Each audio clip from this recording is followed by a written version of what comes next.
अथ पंचषष्टितमः सर्गः। ततः प्रसरवणं शैलं ते गत्वा चित्रकाननं प्रणम्य शिरसा रामं लक्ष्मणं च महाबलं युवराजं पुनस्कृत्य सुग्रीवमभिवाद्य च प्रवृत्ति मथ सीतायाः ప్రవక్తుముపచక్రముః. ఆ వానరులు యువరాజైన అంగదుని ముందు ఉంచుకొని చిత్రమైన అడవులు కల ప్రసరవణ పర్వతానికి వెళ్ళారు. రామునకు మహాబలశాలి అయిన లక్ష్మణునకు శిరస నమస్కరించారు. సుగ్రీవునికి నమస్కరించి తర్వాత సీతవార్తను చెప్పటం ప్రారంభించారు. రావణాంతఃపురే రోధం రాక్షసీభిశ్చతర్జనం రామే సమనురాగం చ యచ్ఛాయం సమయః కృతః ఏతదాఖ్యాంతి తే సర్వే హరయో రామ సన్నిధౌ. ఆ వానరులందరూ సీతారాముని అంతఃపురంలో నిరోధించబడి ఉండటం, రాక్షస స్త్రీలు భయపెట్టడం, ఆమెకు రాముని మీద ఉన్న అనురాగము, రాముడిచ్చిన 2 మాసాల గడువు, ఈ విషయాలన్నిటినీ రాముని ఎదుట చెప్పడం ప్రారంభించారు. వైదేహీ మక్షతాం శ్రుత్వా రామస్తూత్తరమబ్రవీత్ క్వ సీతా వర్తతే దేవి కథం చ మయి వర్తతే ఏతన్మే సర్వమాఖ్యాత వైదేహీం ప్రతివానరా. సీత క్షేమంగా ఉన్నదన్న విషయాన్ని విని రాముడు చాలా సంతోషించి ఈ విధంగా అన్నాడు. వానరులారా, సీత ఎక్కడుంది? నా విషయంలో ఏ అభిప్రాయంలో ఉంది? సీతకు సంబంధించిన ఈ విషయాలన్నింటినీ నాకు వివరంగా చెప్పండి. రామస్య గదితం శ్రుత్వా హరయో రామ సన్నిధౌ చోదయంతి హనుమంతం సీతావృత్తాంత కోవిదం. ఆ వానరులు రాముని మాటలు విని సీతావృత్తాంతాన్ని తెలిసిన హనుమంతుణ్ణి నువ్వు చెప్పు అని రాముని ముందుకి తోసేశారు. త్వాతు వచనం తేషాం హనుమాన్ మారుతాత్మజః ప్రణమ్య శిరసా దేవ్యైః సీతాయై తాం దిశం ప్రతి ఉవాచ వాక్యం వాక్యజ్ఞః సీతాయా దర్శనం యథా. మాటలలో ఎంతో నేర్పరి వాయుపుత్రుడు అయిన హనుమంతుడు ఆ వానరుల మాటలు విని సీతాదేవి ఉన్న దిక్కువైపు తిరిగి సీతాదేవికి శిరస్సు వంచి నమస్కరించాడు. సీతను తాను ఎలా చూశాడో తెలుపుతూ ఈ విధంగా పలికాడు. సముద్రం లంఘయిత్వాహం శతయోజనమాయతం అగచ్చం జానకీం సీతాం మార్గమాణో దిదృక్షయా. నేను 100 యోజనల పొడవైన సముద్రాన్ని లంఘించి జనకుని కుమార్తె అయినటువంటి సీతను వెతుకుతూ ఆమెను చూడాలనే కోరికతో వెళ్ళాను. తత్ర లంకేతి నగరే రావణస్య దురాత్మనః దక్షిణస్య సముద్రస్య తీరే వసతి దక్షిణే. అక్కడ దక్షిణ తీరంలో దురాత్ముడైన రావణుని లంకా నగరం ఉన్నది. తత్ర దుష్టా మయా సీతా రావణాంతఃపురే సతీ సంన్యస్య త్వయి జీవంతి రామ మనోరథం. రామ, ఆ లంకలో రావణాంతఃపురంలో నేను పతివ్రత అయిన నీ భార్యను సీతాదేవిని చూశాను. ఆమె తన మనోరథాలన్నీ నీ మీదే ఉంచుకొని జీవిస్తూ ఉన్నది. దృష్టామి రాక్షసీ మధ్యే తర్జమానా ముహుర్ముహుః రాక్షసీభిః విరూపాభిః రక్షితా ప్రమదావని. ఆ ఉద్యానవనంలో వికృతములైన ముఖాలు గల రాక్షస స్త్రీలు సీతాదేవిని రక్షిస్తూ ఉన్నారు. మాటి మాటికి ఆమెని భయపడుతున్నారు. అట్లాంటి సీతను నేను రాక్షస స్త్రీల మధ్య చూశాను.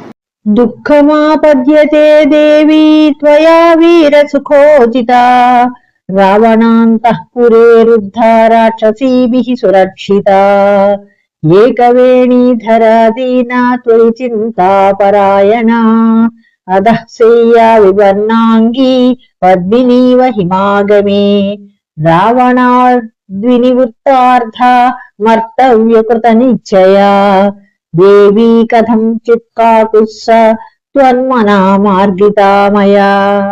ఓ రామ, నీతో కలిసి సుఖంగా ఉండటానికి అలవాటు పడిన సీతాదేవి ఇప్పుడు దుఃఖాలను అనుభవిస్తోంది. ఆమె నిన్ను గూర్చిన ఆలోచనలతోనే నిండి ఉంది.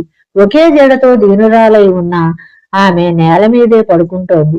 రంగుమారిన శరీరం గల ఆమె శిశిర ఋతువులో పద్మలతలాగా ఉంది. ఆమె రావణుని ఏమాత్రం దృష్టి లేనిదై అతని చేతిలో మరణించటానికి నిశ్చయించుకుంది. రామా, నీ మీదనే మనస్సు నిలుపుకొని ఉన్న ఆ సీతాదేవిని నేను ఎలాగో చూడగలిగితిని. ఇక్ష్వాకుకుల విఖ్యాతిం శనైః కీర్తియతానఘ సామయా నరశార్దూల విశ్వాస ముపపాదిత. దోషముల్లేని మనుష్య శ్రేష్ఠుడవైన ఓ శ్రీరామ, నేను ఇక్ష్వాకు వంశం కీర్తిని మెల్లగా వర్ణిస్తూ సీతాదేవికి నాపై విశ్వాసం కలిగేటట్లు చేశాను. తతః సంభాషితా దేవి సర్వమర్థం చ దర్శితా రామసుగ్రీవ సఖ్యం చ శ్రుత్వా ప్రీతిముపాగత నియతః సముదాచారో భక్తిశ్చ స్యాస్తథా త్వయి.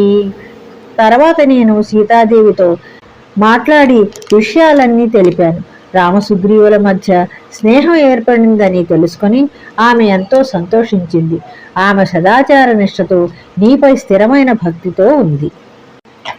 ఏవం మయా మహాభాగా దృష్టా జనకనందిని ఉగ్రేణ తపసాయుక్త త్వద్భక్త్యా పురుషర్షభ. ఓ పురుషశ్రేష్ఠుడా, నీ యందు అచంచలమైన భక్తితో ఉగ్రమైన తపస్సు చేస్తున్న మహాభాగ్యవంతురాలైన నీ భార్య సీతాదేవిని నేను ఇట్టి స్థితిలో చూశాను. అభిజ్ఞానం చ మే దత్తం యథావృత్తం తవాంతికే చిత్రకూటే మహాప్రాజ్ఞ వాయసం ప్రతి రాఘవ. మహాబుద్ధిశాలివైన ఓ శ్రీరామ, చిత్రకూట పర్వతం మీద నీ దగ్గర జరిగిన కాక వృత్తాంతమును ఆమె ఆనవాలుగా చెప్పింది. విజ్ఞాప్యస్య నరవ్యాఘ్రో రామో వాయుసుతత్వయా అఖిలేనేహయదృష్టమితి మామాహ జానకి. ఓ వాయుపుత్ర హనుమంత, నీవు ఇక్కడ చూసిందంతా మనుష్య శ్రేష్ఠుడైన శ్రీరామునికి చెప్పాలి అని సీతాదేవి నాతో అన్నది. అయం చాస్మై ప్రదాతవ్యో యత్నాసు పరిరక్షితః బ్రువతా వచనాన్యేవం సుగ్రీవస్యోపశృణ్వతః. సుగ్రీవుడి దగ్గరనే ఉండి వినుచుండగా నీవు ఈ మాటలన్నీ చెప్పి నేను ప్రయత్నపూర్వకంగా రక్షించి ఉంచిన ఈ మణిని శ్రీరామునికి ఇవ్వాలి అని పలికింది. ఏష చూడామణి శ్రీమాన్ మయా సుపరిరక్షితః మనఃశిలాయస్తిలకో గండపార్శ్వే నివేశితః త్వయా ప్రణష్టే తిలకేతం కిల స్మర్తుమర్హసి. శోభాయుక్తమైన ఈ చూడామణి నేను చాలా జాగ్రత్తగా సంరక్షించాను. రామ, ఒకనాడు నా నుదుట తిలకము చెరిగిపోయింది. అప్పుడు నీవు మణిశిల తీసి దానితో నుదుట తిలకాన్ని ఉంచటానికి బదులు గండస్థలంపై ఉంచావు. ఆ విషయాన్ని నీవు గుర్తు చేసుకో. ఏష నిర్యాతితః శ్రీమాన్ మయా తే వారి సంభవః ఏతం దృష్ట్వా ప్రమోదిష్యే వ్యసనే త్వామివానఘ. దోషరహిత శ్రీరామ, దివ్యమైన ఈ చూడామణ్ణి చాలా జాగ్రత్తతో కాపాడుకున్నాను. ఈ దుఃఖకాలంలో దీన్ని చూసుకుంటూ నేను జీవిస్తూ నిన్ను చూస్తున్నట్లు సంతోషిస్తున్నాను. జీవితం ధారయిష్యామి మాసం దశరథాత్మజ ఊర్ధ్వం మాసాన్న జీవేయం రక్షసాం వశమాగత. రామా, నేను ఒక్క మాసం మాత్రమే జీవించి ఉంటాను. రాక్షసుల వసురాలనైన నేను మాసము తర్వాత ఇంక జీవింపజాలను. ఇతి మా బ్రవీత్ సీత కృశాంగీ ధర్మచారిణి రావణాంతఃపురే రుద్ధా మృగీవోత్ఫుల్లలోచన. రావణాంతఃపురంలో బంధింపబడి శరీరం కుసించి ధర్మాన్ని అనుసరిస్తున్నది ఆడలేడిలాగా వికసించిన నేత్రాల కలది అయిన సీత నాతో ఈ విధంగా చెప్పింది.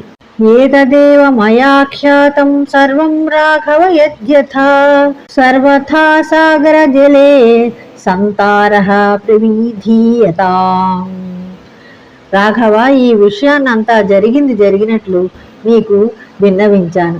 లంకను ఆక్రమించడానికై సర్వవిధాల సముద్రోదకం మీద సేతువును నిర్మించాలి. తౌజాతాశ్వాసౌ రాజపుత్రో విదిత్వా తచ్చాభిజ్ఞానం రాఘవాయ ప్రదాయ దేవ్యా చాఖ్యాతం సర్వమేవానుపూర్వ్యా ద్వాచా సంపూర్ణం వాయుపుత్రః శిశంస. ఇత్యార్షే శ్రీమద్ రామాయణే ఆదికావ్యే సుందరకాండే పంచషష్టితమ సర్గః.